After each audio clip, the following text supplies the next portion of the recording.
rely on what you're going to see here. This is a wrinkle. A smoke ring is not a series of spinning, things around this point here. It is a wrinkle like you would put in a carpet by doing that and making a wave go through the carpet, except it's in 3 dimensions and wrapped around. So as a result, when a smoke ring moves through the clear air, it absorbs clear air on the periphery of it in a layer that goes in to the inside and then does a reversal like yin and yang and comes out pushing smoke ahead of it. And so a shell of smoke, a pipe, comes out the back. These things here are a rough approximation of what makes an atom or an electron. They are not particles. They are waves in a medium. All right.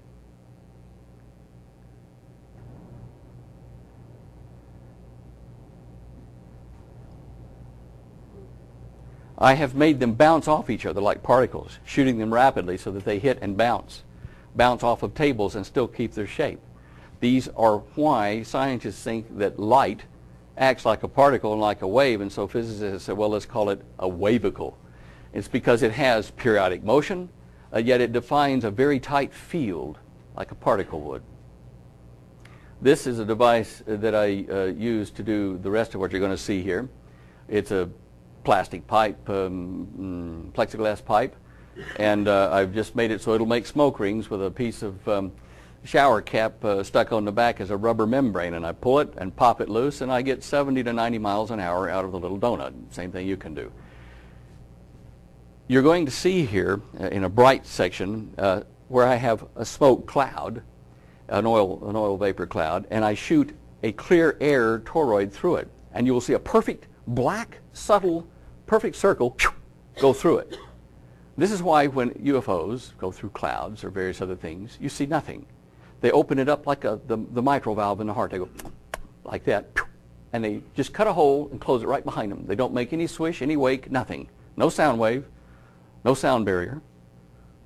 That's because of what you're seeing here.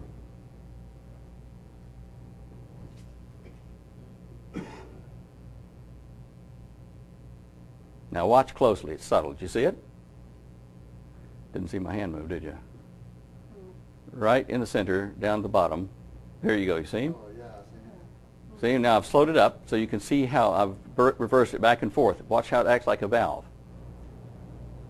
Okay. A couple more just to show you. It doesn't really do a lot of damage. In fact, when I've fired these things across a room like that, I've had candles 30 feet away over on this side here, because candle flame is very sensitive, to motion. And I'll have the candle flame over there and shoot that way. And as the donut passes like this, the candle flame goes and bows toward the donut passing. The shock wave is there, but the energy stays in the center. It's a very, very efficient thing. Now here's that mitral valve thing I was talking about. Clear one going through like that.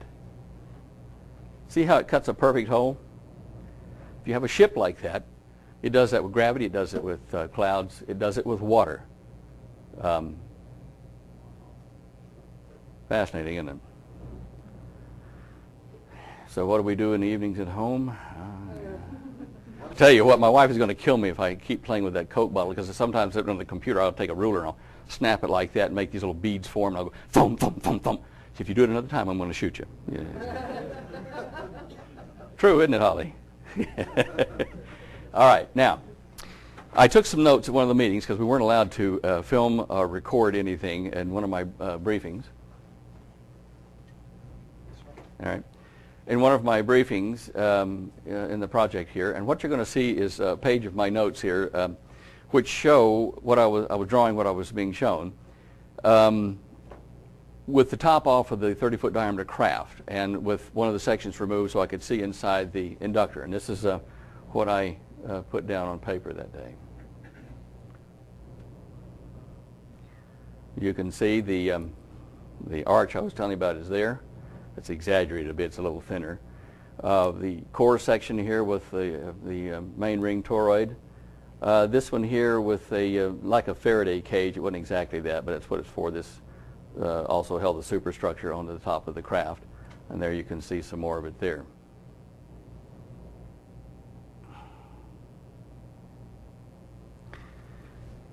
I had correspondence and talked with a man named Townsend Brown, and also got a hold of his lab film from the Bonson Corporation in 1958. I have one of the only 2 copies in existence. And I discussed the Philadelphia experiment and a number of other things with Dr. Brown when he was in Catalina Island, California, before he died. Townsend filmed here was at the Bonson Corporation in Salem, and at that time he was trying to generate anti-gravity using the bifeel-Brown effect. He had failed to understand that you have to recirculate your wake like a smoke ring.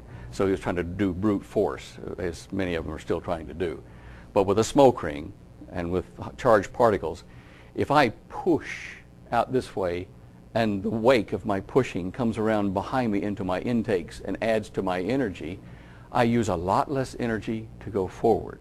In fact, it's like going, I reckon it's like going into a saloon bar in the Wild West. Break your boots and your guns and you come up to the saloon door, it's packed. Hello, bar, I'm here. And you shove the door up, you're going to get a little resistance. But if you come up to the thing and you open the doors back, excuse me, fellas, could I just move in here? No resistance in essence, and you get in. So what you do is you make a place for yourself in the air or in a gravitational field. Before you get there, you scoop out a hole, you put yourself in it, and it closes behind you, and there's no pushing wake, there's no sound barrier, there's no light barrier, in fact. We can go many times the speed of light using this concept in space.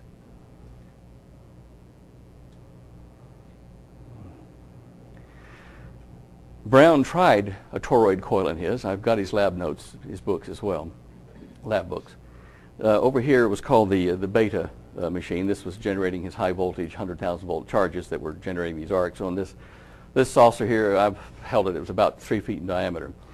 This coil he would slip on top of that and they would put high charge through it, but it was only half of the solution. If he had done the other coil and had known to do it, where he wrapped another coil like this and put those in phase, he would have had anti-gravity in a big way. He was that close, that close. I have a great deal of respect for the work that Dr. Brown did. And as I say, I'm privileged to have access to all of that stuff. This is some of his note work on the board for the design of the craft, some of his vacuum testing on the lower left, and some of the high voltage testing before they put the coils on the top.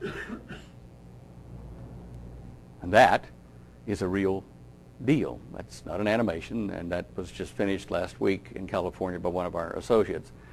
We are making working models of these things to show you. So it is real.